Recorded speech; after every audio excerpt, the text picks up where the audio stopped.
I feel as if with this recent volume of Spy Family, Volume 10, we're now at the point where Spy Family can be considered a great manga because going up until this point, I felt like I hate to say the manga has had ups and downs because it really hasn't.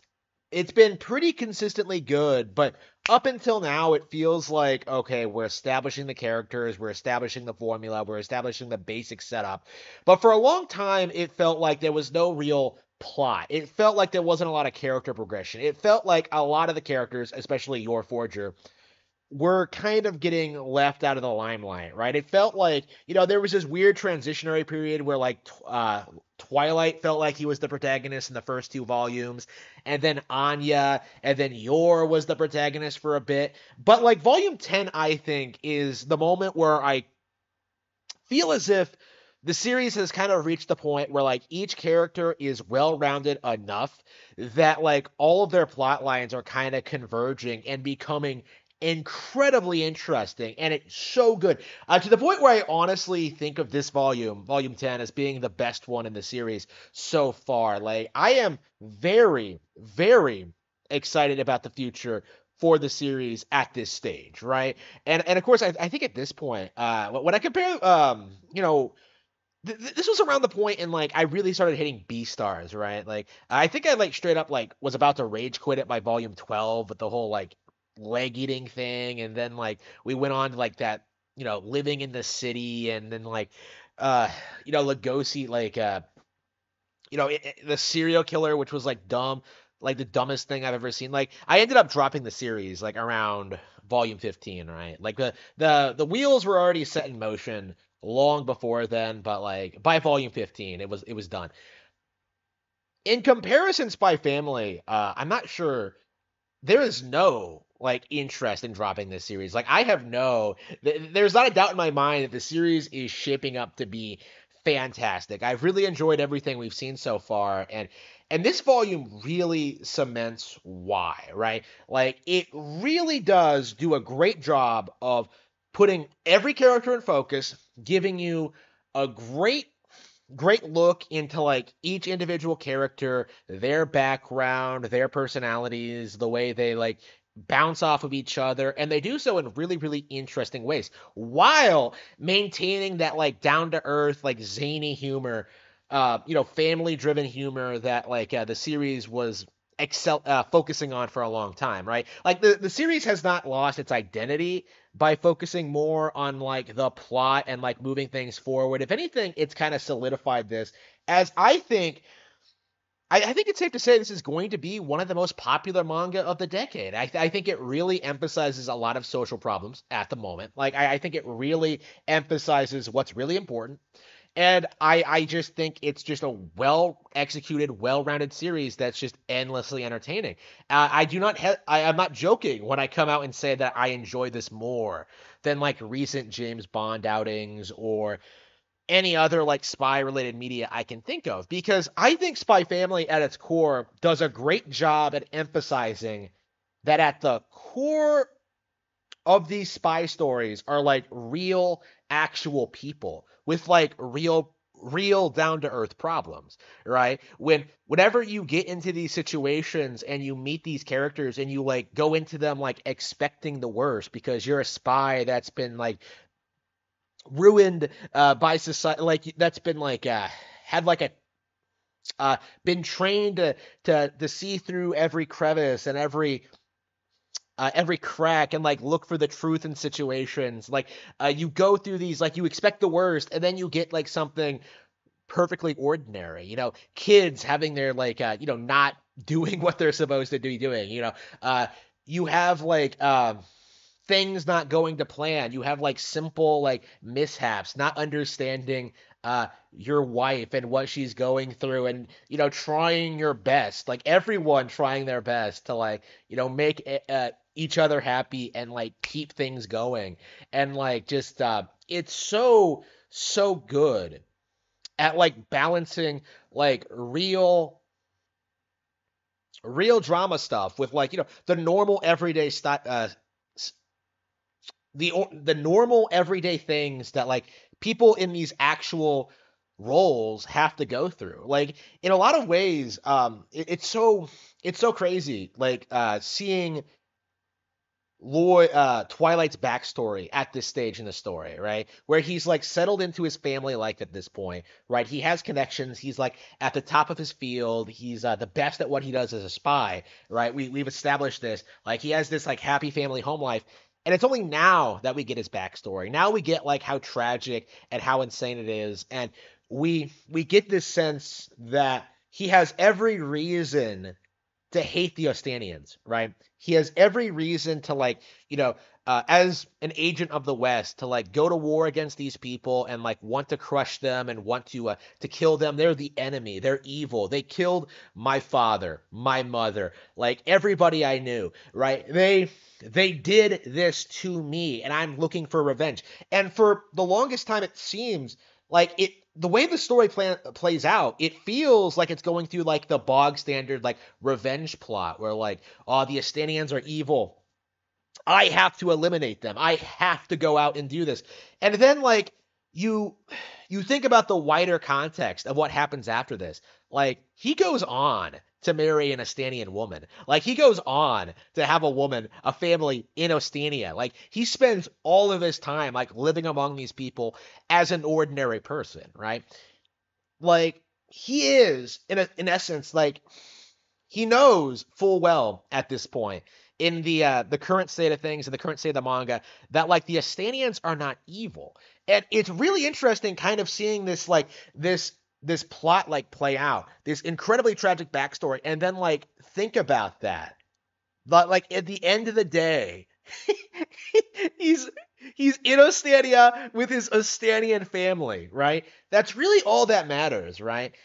Right? Like at the end of the day, you have like people like at the end of these conflicts. And people are not going to spend their entire lives like angry at someone else for like perceived slights or wrongdoings. No, they're going to grow up and like understand the world isn't as black and white as it's made out to be, right? Like, we are not told whether like the attack on Westalis was like an actual attack on Astania or like was a false flag and for operation, which the possibility of which crossed my mind and was actually brought up in the text. Like, we're not told what the actual context was, right? Like the story really seems to want to emphasize that like both Westalis and Astania like are in a conflict, but it's not necessarily clear like what's happening, what's going wrong, why negotiations have broken down, why things have gone south.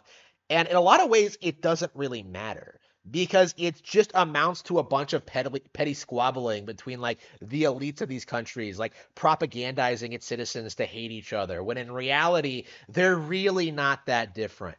Going by what we can see, like we see, like how Westalis like thinks of Astanians. Like we see how Twilight, as a kid, is like trained to just hate Estania, right? We see like how basically everyone other than his own father like basically tells him that like the Estanians are evil. Well, actually, like the Baker lady, like of course they're like the majority of people in his life like tell him the Estanians are evil, and in the end, like that is obviously not the case. In the end, like all of his closest confidants are Austenian, like despite being like an agent of the West. So you really get this sense of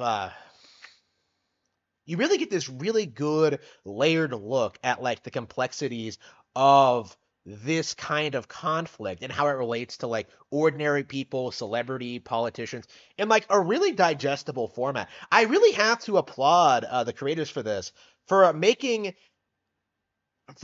the series take such a dark direction for a brief period of time, like make it so accessible to children and really hammer home the point really effectively, is that like neither side in this conflict is evil, but they're fighting for like they are at war. They are fighting, and it's going to take these kinds of people and their connections with each other, the real friendships they forge, on the battlefield and elsewhere, that will like lead to lasting peace. So that is it's really really interesting like thinking about this how like Twilight and Frankie met on the battlefield. Like Frankie is from Asthenia, right? That they met in that situation and they don't go into like how they reconnected like later in life, but like it's interesting to think about that. Like that's how they first met. Like on the battlefield, right? It's interesting to think about the wider implications about certain things that will happen in the future, especially when it comes to your one of my big complaints about Spy Family is going up to this point was that your Forger as a concept was brilliant, right? You know, the sweet doting housewife that's actually like a brutal assassin. Like, loved her from the beginning. She was my favorite character. Would marry her 10 out of 10. Like, I love her, but like up to this point, she felt like she was very underutilized, right? She almost felt like a gag character in a lot of ways. Like Anya and Twilight were really nuanced, had a lot of really good like interactions with like other characters and their like dynamics, but like Yor felt really somewhat limited in comparison. Like she almost felt like she was kind of one note with her gimmick. Is that like, oops, all I know how to do is kill people, and it's like, it's it's super kawaii, you could say. It's adorable. Like they make it work, but it's like every attempt at like developing her character beyond that fell flat for me. They tried giving her an arc with like the cruise ship thing and like having her be a bodyguard for some woman fleeing the country. Like uh, it was a nice attempt, but like I really didn't care for it, especially like early on, right? It felt like she was a satellite character, kind of orbiting like Anya in Twilight. Like it didn't feel like she was out doing her own thing all that much. There was never like a sense that like her actions were like directly affecting the plot in any real way. And that has completely changed in a matter of a single volume because out of nowhere, inexplicably, we get one of the more surprising characters to appear in this series so far. Something that like I personally did not see coming.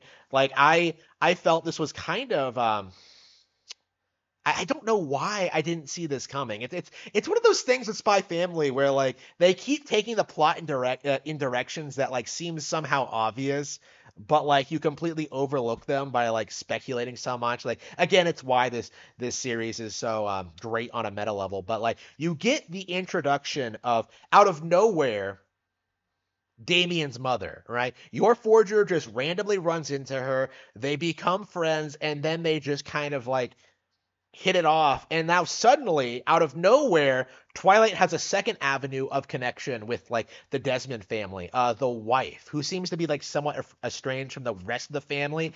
And it's like it's one of those things. Like you see this woman, how she acts, how she conducts herself, like everything we've seen up to this point, and you think to yourself, like, where has she been up to this point? And it doesn't feel like a cop out. It doesn't feel as if like they're just coming up with this out of nowhere. Like, oh yeah, we didn't give Damien a mom. Like they're not doing what I did with American Evil. We don't have a plan with the mom, so we're just gonna pull something out of our ass. Like it feels like it feels like very deliberate, as if like this means something.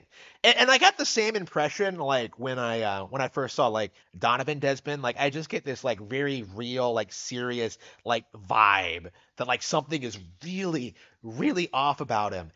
And for some inexplicable reason, like I feel the same way about his wife. And it's so strange because like Twilight's never brought her up, Damien's never brought her up, Donovan didn't mention her. Like she's never been brought up to at all. And like the explanation as to like why she hasn't been involved at this point is really interesting. Like the idea is that like she's estranged from the rest of the family, right? That there's like something going on there. It's just like it really out of nowhere, it feels like they're really setting up as if like the Desmonds are like the anti-forgers in a way, where like the Desmonds are this like flesh and blood family that like aren't all that close and are only together for like duty obligation's sake, family obligations. While like the forgers seem to be like a really tight, like really close family unit, in spite of like Anya not being related to their daughter by blood, right? You get this sense that like something is really going on here, right? And like not even just like the National Unity Party thing with like Donovan Desmond. Like I'm talking specifically with like the mother's relationship with her kids because she finds out that like her Yor is like Anya's mother, and she suddenly gets like she comes off like a completely different person. Like whenever she's talking about Damien, she almost looks like I don't even know how to describe it. Like she looks like really put off. Like she's almost like disgusted or something. And like it's so odd, but like the way they seem to be setting it up is if she's the kind of like aloof like upper class mother that doesn't actually care about her kids all that much, right?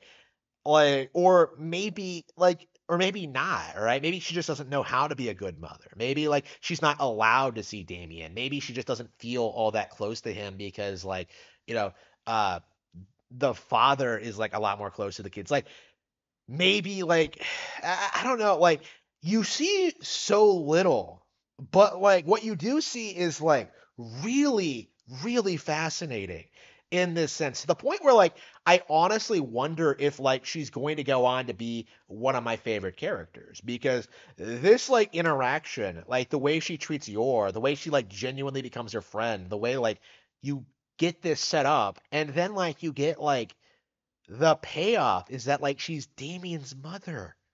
You get that. And then you're just like, yeah, that's all we're giving you. Like we're gonna like that's it. And you're just like, well, wait a minute. If she's Damien's mother, like, hmm. It's it's uh it's fascinating. It's really, really good. Like in a lot of ways, Spy Family comes off like a family drama. Well, I've seen people talk about this where Spy Family really feels as if it's like excelling in a genre that's kind of fallen by the wayside. This kind of happened with Harry Potter too, with like British boarding school fiction. Like Spy Family seems to be like really emphasizing like the family dynamic, right? Like kind of emphasizing like the family comedy genre, right? Like I hate saying like a sitcom because that implies like it's a completely different thing, but like it really doesn't feel like a lot of popular media in the past like several decades has like had such a strong focus on like families and their like dynamics and like social situations and stuff like that. Like I'm feeling more and more as if like Spy Family is really excelling at that. Like I feel like more and more like it's interesting like watching this series, reading this series and like thinking about how little spy stuff you see, how much dialogue you get. But you get so much like interesting character interactions and so many like good moments, right? Like not even just with drama, with just comedy. Like there's a bit where like Bond and like Frankie go out and they try to smash like like Bond like gets interested in this girl and he just epically fails and like he and Frankie like bond over it. And then you have like, best my self-insert character Bond man just, becoming like a harem protagonist. It's amazing, right? You get like really good comedy bits, right? But you also get like really, really shocking, like really severe implications, right? Like stuff that like I'm not even sure people will pick up on like a first read through. Like your Yor when she like realizes she's become friends with like Damien's mom, like and she's such like a high ranking, like prominent member of the National Unity Party. Like the first thing she does is go to like the gardener, the guy who controls her assassination squadron. I'll have to reread this and see how this is structured. But like, the gardener, and she like asks for permission to like be her friend. And this is interesting because we've been seeing this since the beginning of the series, but like I feel like it really goes to show you just like why Yor is such a warped person who has like no idea how to interact with other people because like everything she does has to be like dictated by this guy. And although like he seems to be pretty accommodating to everything she does, right? He allowed her to get married. He allows her to like interact with like the Desmonds, like he gives her a lot of leeway in a lot of things. Like there's this like strong like implication that like he has a lot of control over her. And in a lot of ways, like this is one of those characters where I'm just kind of like, okay, like what is this guy doing? Like what is the like what are we gonna see like what's his role in all this, and like what's his like relationship to like the general Estonian government, because he gets like very intrigued when like Yor explains that like about like the national unity plan, like she doesn't know anything about it, which is another topic that I find interesting, is that like Yor is so like removed from politics in spite of being like an assassin for the state, right? But like, she's explaining about like the National Unity Party thing, and he suddenly becomes very, very interested. And like, you have to understand, like, it's like, what are we going to see from this going forward? Like, I do think we're beginning to see like the beginnings of how like Yor's role as an assassin, or and as a mother to like uh the mother of Operation Strix, are gonna like clash like very hardly, very strongly, to the point where like it almost seems like it's setting her up to be like a potential antagonist, right? Um, and you have to wonder if like how this is going to play out in the future, because like I really don't know, right? Like, and that's one of the interesting things about this is why this is such a great volume, is that like you don't necessarily know where it's going to go from here. It hinges on so many factors about like stuff we don't know about the world and the setting and the governments and like the people in control, and like the people they have under them, about like Twilight and Yor and like the setup, and like these people that we know nothing about, like Damien's mom and the gardener guy, right? Like what is the agenda here? Like what are they trying to do? Like what is Donovan trying to do exactly? Like they keep throwing out there that like, oh, he's a right wing National Unity Party like representative. Like they used to be the dominant power in Estonia, but they've been like thrown out, and we don't know much more about that, right? Like, is it possible that like he's actually based, and that he's actually trying to do something like to stop the Estonian government from doing something terrible? Is he actually like the Bond villain he's set up to be, or like is he something else? All right, like is he trying to like completely ruin society, or like what's his relationship with Desmond, like with Damien, what's his relationship with like his wife, like it's like what exactly is going on here, right? And that seems to be like the kind of the theme of the novel. I'm calling this a novel. The volume is that like it's encouraging you not to take things at space value. We saw this with like that bit where like Twilight, who weirdly out of character, I don't know, in this segment. I guess it's like emphasizing that he's still a rookie in like the spy business, but like where he just like blindly just believes everything like written about like this opera singer in like the fake news, like uh tabloids or whatever. Like I don't know why he would ever do that, but like you know like it seems to almost be encouraging you to like take notice of the fact that like nothing is how it seems, right? And I really have to wonder like just where we're gonna see all of this stuff, like where all where we're gonna see this like in the future. Like what exactly are we gonna see from the characters in the future, right? Like how things are gonna develop, like how Anya is going to like proceed with like her education and her relationship with Damien, and like this new avenue, the Your thing, right? Like I'm seeing like more and more that like the creators seem as if they're like able to get a lot more out of Your. So like that gives a really odd like feminine bent to like the proceedings, adult female bent to the proceedings, where like she's like hanging out with like these older the mom characters, and like talking about like mom stuff, and it's like actually pretty interesting. They're actually setting up intrigue. They're actually doing something with these characters. I can't praise what they did with You enough in this volume. Like it's crazy, right? Like it's a really good setup, and I really really don't care for how like I'm so upset we have to wait like another 5 months to the next volume.